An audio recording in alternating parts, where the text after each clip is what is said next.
Hello, कैसे हैं आप सभी। पूरा उम्मीद और विश्वास है कि आप सभी स्वस्थ हैं, मस्त हैं और अपनी परीक्षा की तैयारी ज़बरदस्त तरीके से कर रहे हैं।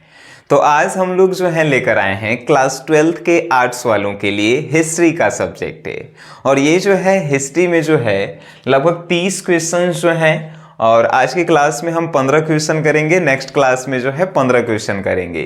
लेकिन इससे पहले भी जो है ना, आप पुराने वीडियोस में जाकर देखिएगा, 100 से 110 जो है इंपॉर्टेंट क्वेश्चन हम आपको बता चुके हैं। नहीं देखे हैं तो आप जो है ना उसका लिंक जो है डिस्क्रिप्शन में हम डाल देते हैं, जाकर आप देख लीजिएगा, क्योंकि वो भी जो है ना इस बार के लिए काफ़ी इंपॉर्टेंट है। तो चलिए आज की सभा को पहले हम लोग शुरू करते हैं, बाद में कुछ बातें करेंगे। तो आज का पहला क्वेश्चन है कि इतिहासकार नेपोलियन से समुद्रगुप्त की तुलना क्यों करते हैं, कारण बताइए। क्वेश्चन कहा है सर कि जो इतिहासकार नेपोलियन है उसकी तुलना जो है समुद्रगुप्त से काहे किया जाता है। तो आइए जानते हैं। नेपोलियन जितना बहादुर था उसी प्रकार जो है समुद्रगुप्त भी जो है बहादुर था। नेपोलियन जितना तेज तरार था उतना ही ज़्यादा समुद्रगुप्त भी जो है तेज तरार था। इसीलिए दोनों की तुलना जो है एक दूसरे से की जाती है। कभी कभी क्वेश्चन ये भी पूछता है कि समुद्रगुप्त की तुलना नेपोलियन से काहे करल जाता है, और कभी कभी क्वेश्चन ये है कि नेपोलियन से समुद्रगुप्त की तुलना काहे करल जाता है। तो ये दोनों क्वेश्चन पूछेगा तो ओकर आंसर एके है। का आंसर है तो उनकी बहादुरी, सैन्य उपलब्धियों और विजय के कारण इतिहासकार बिसेंट स्मिथ ने समुद्रगुप्त को भारत का नेपोलियन कहा है। बात समझ गए। तो आपको जो है भारत का नेपोलियन पूछे तक किसे आप कहेंगे, समुद्रगुप्त को कहेंगे। तो ये दोनों क्वेश्चन सेम होगा कि नेपोलियन की तुलना समुद्रगुप्त से काहे करल जाता है या समुद्रगुप्त की तुलना नेपोलियन से काहे करल जाता है। तो उनकी बहादुरी और उनके जो है सेना और उनके विजय यानी जीत के कारण जो है इन दोनों की एक दूसरे से तुलना की जाती है। बात समझ गए। Well done my dear. Next question है कि बौद्ध एवं जैन धर्म की दो समानताएं बताएं। यानी बौद्ध धर्म और जैन धर्म में दो गो समानता कौन है, वो बात को आपको बताना है। तो देखिए, पहली समानता कि दोनों ही धर्मों ने वैदिक कर्म कांडों तथा वेदों की अपौरुषेयता का विरोध किया है। यानी दोनों जो धर्म हैं वो कहाँ है, तो कर्म कांड मतलब जो भी कार्य होता है जिसे मरने के बाद या जन्म लेने के बाद पुरुषों के लिए या महिलाओं के लिए, वो जो है वो वेद के अनुसार जो है वो लोग किए हैं। बात समझ गए। देखिए अब उसके बाद है अहिंसा तथा सदाचार पर दोनों ही धर्मों ने बल दिया। अहिंसा मतलब लड़ाई झगड़ा नहीं करना, और सदाचार मतलब हमेशा बातचीत से किसी को जो है इम्प्रेस करना, किसी भी मामला को जो है सुलझाना। तब बौद्ध धर्म और जैन धर्म में दूसरी समानता है कि दोनों जो है अहिंसा तथा सदाचार पर जो है दोनों ही धर्मों ने क्या किया है, बल दिया है। बात समझ गए। एक लगभग दो गो पूछा है, लेकिन हम यहाँ पे 4 गो लिख दिए हैं कि कौन एक दो गो आप लिख ही देंगे, है कि नहीं। तीसरा है कर्मवाद, पुनर्जन्म तथा मोक्ष दोनों ही धर्मों में शामिल है। कर्मवाद यानी जैसा काम वैसा परिणाम, पुनर्जन्म यानी कि दोबारा जो है जन्म होगा, और मोक्ष है मतलब कि आप जो है भिक्षुक कह सकते हैं कि आप मोक्ष प्राप्ति कर सकते हैं। मोक्ष कैसे प्राप्ति आप करेंगे, तो शादी मत कीजिए, उसके बाद जो है आपको जो है अकेले रहना है, तो ये सब मोक्ष प्राप्ति है। इस सब पे भी जो है हम लिख के एक दिन चर्चा करेंगे कि मोक्ष क्या है। ठीक है।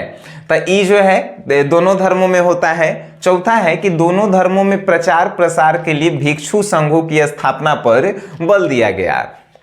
यानी बौद्ध धर्म और जैन धर्म शुरुआत में छोटे छोटे धर्म थे, लेकिन इनको प्रचार प्रसार किया गया, और किसके द्वारा, भिक्षुओं के द्वारा। भिक्षु किसे कहते हैं, तो जो घरे से जो है पत्नी को छोड़कर जो है बाहर रहते हैं, यानी अकेले रहते हैं, जो सिर्फ जो है भोजन कहने का मतलब ही भोजन करते हैं और भगवान का जो है ज्ञान करते हैं, उसे आप भिक्षु कह सकते हैं। तब भिक्षु जो है इन दोनों धर्मों का जो है प्रचार किए हैं। बात समझ गए कि बौद्ध धर्म और जैन धर्म में समानता के दो गो जो है कारण बताना है। तो ये दोनों में से आप जो आसान आपको लगे, चारों में से आप जो है दो गो बता दीजिएगा। बात समझ गए। Very good. नेक्स्ट है क्वेश्चन। देखिए नेक्स्ट क्वेश्चन है कि आईने अकबरी के बारे में आप क्या जानते हैं। आइए क्वेश्चन है कि आईने अकबरी के बारे में आप क्या जानते हैं। तो देखिए, आईने अकबरी एक 16वीं शताब्दी का ब्यौरेवार ग्रंथ है। इसकी रचना अकबर के ही एक नवरत्न दरबारी अबुल फजल ने की थी। इसमें अकबर के दरबार, उसके प्रशासन के बारे में चर्चा की गई है। इसके 3 खंड हैं, जिनमें अंतिम खंड जो है अकबरनामा के नाम से जाना जाता है। अब जो है आप जो है लिखल जो है आप पढ़ लिए, तब आइए हम अपन भाषा में आपको समझाते हैं। आईने अकबरी का है, तब व्यापार के बारे में इसमें जो है का है व्यापार और अकबर, यानी अकबर जो है कैसे व्यापार करते थे, कैसे जो है वो रहते थे, कैसे जो है खाते थे पीते थे, यानी अकबर के ऊपर जो है एगो किताब लिखल गई है, उसी का नाम है आईने अकबरी। और आईने अकबरी को लिखा किसने है, तो लिखा है अबुल फजल ने। बात याद रखिएगा कि आईने अकबरी को लिखा किसने है, ऑब्जेक्टिव में पूछेगा तो अबुल फजल ने। इसमें है क्या, तो अकबर के बारे में जो है ना पूरा डिटेल्स है। बात समझ गए, well done my dear. Next question है, झूम की खेती क्या है। तो देखिए, झूम की खेती का होता है, एक आदिम प्रकार की कृषि है जिसमें पेड़ों को काटकर जला दिया जाता है और साफ की गई भूमि पर पुराने उपकरणों से जुताई करके खेती की जाती है। जब तक मिट्टी में उर्वरता रहती है तब तक इस भूमि पर खेती की जाती है। अब आप नहीं समझे होंगे, अरे अपन लैंग्वेज में समझाते हैं। झूम की खेती का है, मान के चलिए आपके पास एगो खेत है, खेत में आप 1 साल खेती किए, 2 साल खेती किए, 3 साल खेती किए। अब जो है उस खेत जो है एकदम बंजर हो गया है। तब बंजर हो गया है तब फिर आप वहाँ खेती करना छोड़ दिए और फिर जो है वो खेत को बेच दिए, दूसर जगह जाके जो है खेत लिए और फिर वहाँ पे खेती करना शुरू किए। फिर वहाँ पे 1-2 साल किए और फिर जो है वहाँ पे जो है बंजर हो गया जमीन, तो फिर जो है दूसर जगह चल गए। यानी झूम झूम कर खेती करना। ये सब ज्यादातर जो है ना आदिवासी लोग करते थे कि जंगलों को साफ करके जो है खेत बनाते थे, फसल उपजाते थे, और जब लगता था कि बंजर भूमि हो गया है तो छोड़ के दूसर जगह चले जाते थे। बात समझ गए, झूम की खेती का है। अरे गजब, आप समझे होंगे। ठीक है सर। नेक्स्ट क्वेश्चन है 5 नंबर, संथाल विद्रोह कब आरंभ हुआ, इसके नेता कौन थे। आइए बउआ वाला क्वेश्चन। 1855-56 में जो है संथाल विद्रोह का शुरू हुआ और इसका नेतृत्व जो है 2 भाई किए थे, जिसका नाम एगो के सिंधु और एगो के कान्हू था। ठीक है, कब हुआ संथाल विद्रोह, तो 1855 से 56 में। और इसके नेता कौन थे, तो 2 भाई थे, सिंधु और कान्हू। ठीक है। अब ई का क्वेश्चन इतना ही पूछ ले है कि संथाल विद्रोह कब आरंभ हुआ, 1855 से 56, और इसके नेता कौन थे, तो सिंधु और कान्हू। लेकिन इसके बारे में और विशेष जानकारी चाहते हैं तो लिखल है कि अंग्रेजों के दांत खट्टे कर दिए थे सिंधु और कान्हू ने। अंग्रेजों ने इनके विद्रोह को ऐसे कुचला कि जालियांवाला बाग हत्याकांड भी छोटा पड़ जाता है। इस विद्रोह में अंग्रेजों ने लगभग 30,000 संथालियों को गोलियों से भून डाला था। 1855-56 में जो है एगो संथाल विद्रोह हुआ। संथाल एगो जाति है और वह जाति जो है अंग्रेजों के खिलाफ जो है आंदोलन किए, जिसके कारण ही जो है इसका नाम पड़ गया संथाल विद्रोह। 1855 से 56 के बीच में हुआ और संथाल के ही 2 जो है भाई थे जिनका नाम था सिंधु और कान्हू, उन्होंने ही जो है इसका नेतृत्व किया। नेतृत्व मतलब आगे आगे वह लोग थे। बात समझ गए, वेरी गुड माय डियर। ये सब जो है बउआ वाला क्वेश्चन है। हिस्ट्री में जो है ये सब क्वेश्चन इस बार के लिए जो है ना काफी आपके लिए इंपॉर्टेंट है। ठीक है सर। तो देखिए आगे क्वेश्चन, तात्या टोपे जो है कौन था, उसकी मृत्यु कैसे हुई। तो देखिए तात्या टोपे कौन था, एक अगर जन्म पूछे तो 16 फरवरी 1814 को और 18 अप्रैल 1859 को इसका मृत्यु हो गया था। लेकिन क्वेश्चन पूछ ले कि तात्या टोपे कौन था, तो भारत के प्रथम स्वाधीनता संग्राम के एक प्रमुख सेना नायक था। तात्या टोपे जो था एगो भारत के सेना नायक था, यानी कि सेना को चलाने वाला, जिसको लीडर बोलते हैं। ठीक है, तो तात्या टोपे जो है भारत के एगो जो है प्रमुख सेना नायक था। उन्हें सिपरी गांव लाया गया और 10 दिनों के बाद ही 18 अप्रैल को उन्हें फांसी दे दी गई। ठीक है, आपसे पूछेगा कि तात्या टोपे कौन था, तो तात्या टोपे एगो भारत के स्वतंत्रता संग्राम के सेना नायक थे और उनकी मृत्यु कैसे हुई, तब फांसी देके जो है उनकी मृत्यु कर दी गई। बात समझ गए, वेरी गुड। नेक्स्ट क्वेश्चन है कि हड़प्पा सभ्यता की जल निकास प्रणाली की दो विशेषताएं बताएं। यानी हड़प्पा सभ्यता में जो है घर से पानी जो है कैसे निकलता था, जैसे हमनी के घर से पानी कैसे नली के द्वारा निकलता है, तो वैसे ही जो है उसमें भी निकलता था। देखिए, पहला, हड़प्पा नगरों में घरों, नलियों एवं सड़कों का एक साथ नियोजित रूप से निर्माण कराया जाता था। मतलब कि घर नली दोनों जो है एक के साथ बनाया जाता है। घर बनेगा तो नली भी बनेगा। बात समझ गए? हड़प्पा सभ्यता में नली को जो है सड़क से जोड़ दिया जाता था। मतलब सड़क के बीच में नली रहता था और घर से जो है बीच में नली आ जाता था। बात नहीं समझे? आप देखिएगा कोनो कोनो जो है शहर में जाइएगा तो किनारे जो है नली नहीं रहता है, रोड के बीच बीच में रहता है। और उहे बीच में जो है हड़प्पा सभ्यता में उस नली था और सबके घर से जो है नली जो है जुटल था। ठीक है। दूसरा देखिए, सड़कों तथा नलियों को लगभग एक ग्रिड पद्धति में बनाया गया जो एक दूसरे को समकोण पर काटती थी। सड़क और नली को जो है काते को ग्रिड पद्धति में बनाया गया। जैसे आप नहीं समझे ग्रिड पद्धति, जैसे देखिए ये सीधा जो है का, तो ये सीधा जो है नली है। अब यहाँ पे हमार घर है तो यहाँ से जो है ऐसे जो है का होता था, तो यहाँ पे जो है नली जो है जाके जुड़ जाता था हमारे घर से। तो यहाँ पे जो है वो समकोण बन रहा है। आप कहेंगे कि सर मैथ के काहे ला ये सब बात बता रहे हैं, तो भाई मैथ आपको जो है छोड़ता नहीं है कभी साथ है। ठीक है। हड़प्पा सभ्यता की जल निकास प्रणाली की दो विशेषताएं बताएं। तो हड़प्पा सभ्यता की जल निकास प्रणाली की दो विशेषताएं निम्नलिखित है। पहला कि जब घर का निर्माण होता था उसी समय जो है सड़क और नली का भी निर्माण होता था, जिससे सड़कों के बीच में नली बनता था और नली घर का नली जो है सड़कों के बीच वाले नली से जोड़ दिया जाता था। ठीक है सर।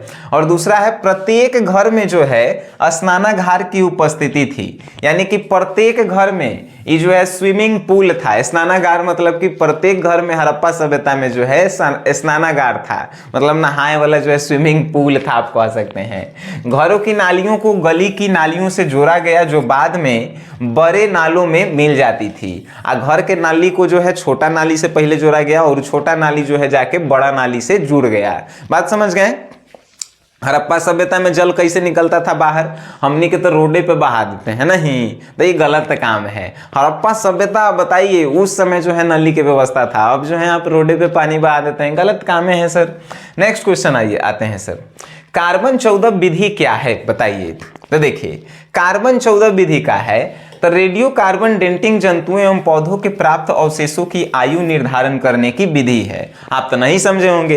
कार्बन 14 जो है जैसे कि जो जानवर मर गया, चाहे जो है कोई पेड़ पौधा जो है कितना दिन पुराना है, कोई जानवर जो है कितना दिन पुराना है, इसको पता लगाने के लिए जो है हम लोग कार्बन 14 विधि का उपयोग करते हैं। जैसे आप देखे होंगे कोनो कोनो पेड़ जो है दादा परदादा के जमाना से ही जो है वो अरल है, गिर नहीं रहा है, तो पेड़ को पता लगाना होगा कि कितना साल पुराना है, तो आप कार्बन 14 विधि का जो है उपयोग कर सकते हैं। बात समझ गए? Very good.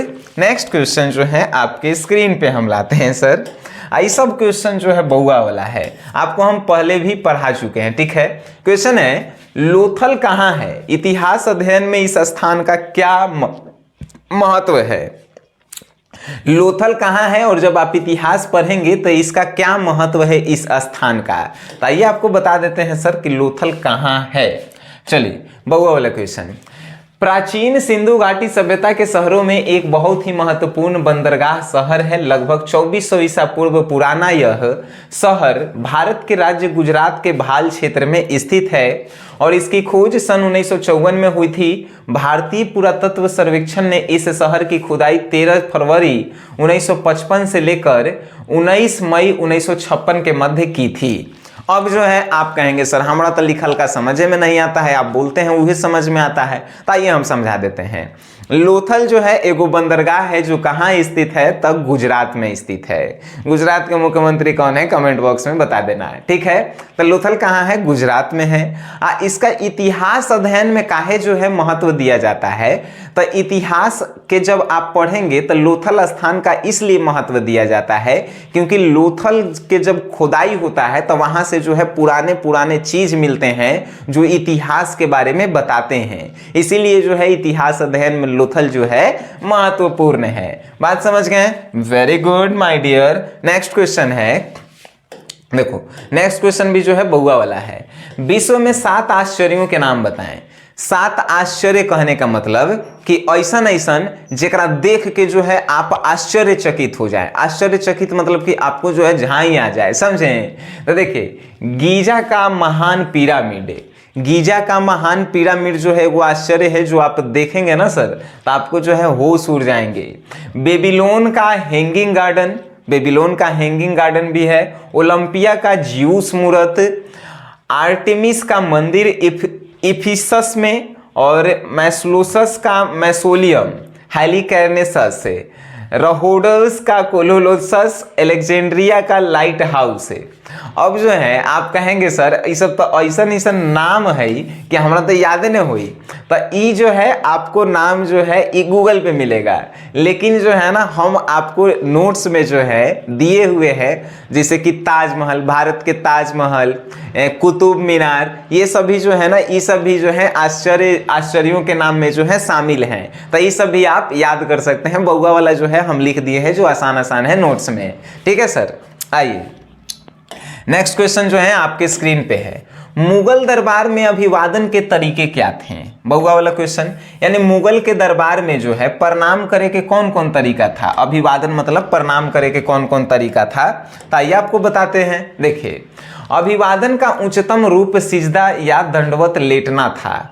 शहंशाह के शासन, शाहजहां के शासनकाल में इन तरीकों के स्थान पर 4 तस्लीम तथा जमीन बोसी के तरीके अपनाए गए। देखिए पहले जो है मुगल दरबार में जो है अभिवादन मतलब प्रणाम करे के कौन कौन सा तरीका था। तो पहला तरीका कि लोग जो है घुटना पे बैठते थे और झुक के जो है प्रणाम करते थे, ठीक है। उसके बाद दूसरा कि लोग जो है राजा के पैर को चूम कर जो है प्रणाम करते थे। तीसरा होता था का, तो एगो हाथ जो है सर पर और एगो हाथ जो है पेट पे और ऐसे झुक के जो है प्रणाम करते थे। और चौथा का होता था तो सूत कर प्रणाम करते थे। सूत कर मतलब लेट कर, ठीक है। तो ये सभी जो है ना मुगल दरबार में होता था। अगर ऐसे कोनो राजा के नहीं प्रणाम करता था तो उसको दंड दिया जाता था। हमने लिखा नहीं प्रणाम ऐसे ही दूर से नहीं तो फिर जो है राजा बुखार लगा देता था, समझ गए। तो ये सब जो है अभिवादन के तरीका था। क्वेश्चन नंबर 12, कमल महल कहाँ है, इसका क्या उपयोग था। तो बउआ वाला क्वेश्चन है। कमल महल जो है हुदकेश्वर उत्तराखंड भारत में स्थित है। कमल महल कहाँ है, तो हुदकेश्वर उत्तराखंड भारत, यानी डायरेक्ट आप उत्तराखंड बोल सकते हैं, काहे कि उत्तराखंड भारत में है और उत्तराखंड में एगो जगह है हुदकेश्वर, ठीक है। तो कमल महल कहाँ है, तो उत्तराखंड में है। आज जब उत्तराखंड नहीं याद रहे तो डायरेक्ट लिख देना भारत में है, ठीक है। चलिए यह हुदकेश्वर महादेव मंदिर के पास है और इसे जो है भगवान शिव के ध्यान के लिए उपयोग किया जाता है। बात समझ गए। कमल महल कहाँ है, उत्तराखंड में है। हुदकेश्वर जो भारत में ही है। अब जो है इसका उपयोग कहला करल जाता है, तो शिव भगवान के पूजा आराधना करने के लिए जो है इस महल का उपयोग हम लोग करते हैं। बात समझ गए सर, अरे गजब। नेक्स्ट क्वेश्चन, हड़प्पा सभ्यता के 4 प्रमुख केंद्र के नाम बताएं। हड़प्पा सभ्यता में कौन कौन सा प्रमुख जगह था ओकर नाम बतावेला है। अरे मोहनजोदड़ो, कालीबंगा, लोथल, धौलावीरा, राखीगढ़ी, हड़प्पा, सिंधु घाटी सभ्यता, ये सब तो प्रमुख है। तो 4 गो तो बतावेला था। हम आपको के गो बता दें, 1 गो 2 गो 3 गो 4 गो 5 गो 6 गो 7 गो, आप 4 गो कौन लिख दीजिएगा। मोहनजोदड़ो, कालीबंगन, हड़प्पा, लोथल, ये सब लिख दीजिए, हो गया खेला खत्म, है कि नहीं। आइए 14 नंबर क्वेश्चन, विशाल अन्नागार पर टिप्पणी लिखें। विशाल अन्नागार का होता है, अन्नागार मतलब कि अन्न रखे के भंडार, ठीक है सर। तो विशाल अन्नागार पे जो है आपको टिप्पणी लिखना है, तो आप क्या लिखेंगे, आइए हम आपको जो है लिखवाते हैं। देखिए बउआ वाला क्वेश्चन है, अब बउआ वाला के जो है बउआ के तरह ही जो है हम आपको आंसर देंगे।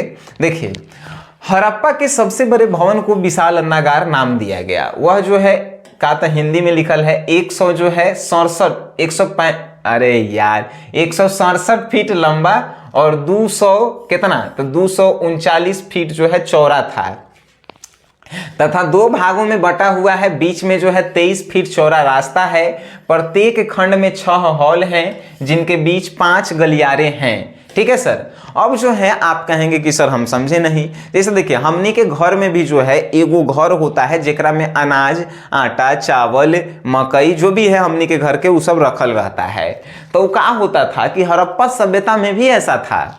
एगो जो सबसे बड़का घर होता था राजा का, वो जो है अन्नागार बना दिया जाता था। किसान से जितना भी जो है अनाज वसूला जाता था वो उसमें रख दिया जाता था। उसी को जो है कहा जाता था का तब विशाल अन्नागार। इसकी चौड़ाई मोटाई जो है काफी ज्यादा थी। अब बीच में जो है 23 फीट के रास्ता भी होता था। बात समझ गए। अगर ये हिंदी वाला जो है आपको नहीं समझ में आया तो नोट्सवा में देखिएगा, अंग्रेजी वाला में ही हम लिख दिए हैं। बात समझ गए, वेरी गुड। नेक्स्ट क्वेश्चन कि सिंधु घाटी सभ्यता में शवों के दाह संस्कार के कितने प्रकार थे।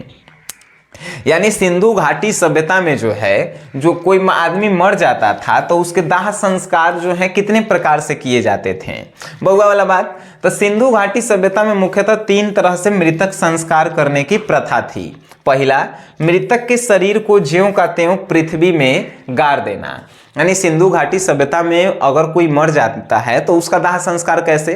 तो पहला तरीका था कि अगर आदमी मर गया तो जैसे आदमी मरा है वैसे ही ले जाके जो है मट्टी में गाड़ देना है, ठीक है। दूसरा तरीका, शव को खुला छोड़कर पशु पक्षियों को खिला देने के बाद कंकाल भाग को पृथ्वी में गाड़ देना।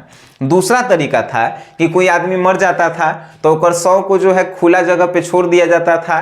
चील, कौवा ये सब आता था, ओकर मांस को खा जाता था और जो हड्डी बचता था उसको जो है पृथ्वी में गाड़ दिया जाता था, ठीक है। तीसरा तरीका, शव का अग्नि संस्कार कर देना। तीसरा तरीका था कि शव को जो है यानी जो मर गया व्यक्ति उसको जो है जला देना। तो ये जो है हमनी के तीसरा वाला फॉलो करते हैं कि शव को जो है अग्नि संस्कार में जो है जला देना। बात समझ गए। हमनी के तो ये ना होता है अब हमनी के जो है कौन मर जाएगा लाश के जो है चील कौवा खिलाएंगे, जिए देगा सब आदमी, नहीं जिए देगा, है कि नहीं। तो इस सिंधु घाटी सभ्यता में ये 3 गो जो है प्रोसेस थे। 15 गो क्वेश्चन किए, 15 गो और बचल है जो हमनी के कल क्लास में करेंगे क्योंकि क्लास लंबा हो जाएगा। आप कहेंगे सर बोरिंग लगेगा। हिस्ट्री ऐसा जो है बउआ वाला सब्जेक्ट है जिसमें मजा आना चाहिए, है कि नहीं। आप इस वीडियो को देखे हैं तो हमारा आपसे एगो जो है रिक्वेस्ट है, आप हिस्ट्री में कमजोर हैं, चाहे हिस्ट्री में नहीं जानते हैं कि कौन कौन से जो है इंपॉर्टेंट क्वेश्चन है जो इस बार आपसे पूछे जाएंगे, तो आप जो है प्ले स्टोर से SGS क्लासेस को जो है डाउनलोड कर लीजिए और वहां से जो है आप क्या कीजिएगा। देखिए हम क्या बोले हैं, SGS क्लासेस को जो है डाउनलोड करना है और वहां से आप अगर हिस्ट्री में कमजोर हैं तो सिर्फ हिस्ट्री का एगो कोर्स है वो खरीद लीजिए। नहीं तो सब सब्जेक्ट में, आप आर्ट्स में हैं और सब सब्जेक्ट आपका कमजोर है तो आप आर्ट्स के जो है 499 रुपये वाला क्रैश कोर्स को खरीद लीजिए, खेला खत्म हो जाएगा। आप जब उसको देखेंगे पढ़ेंगे तो आपको लगेगा कि अरे इससे बाहर नहीं पूछा जाएगा। बात समझ गए। आप वीडियो देखें, इसे शेयर कीजिए सर, और वीडियो देखें उसके लिए धन्यवाद।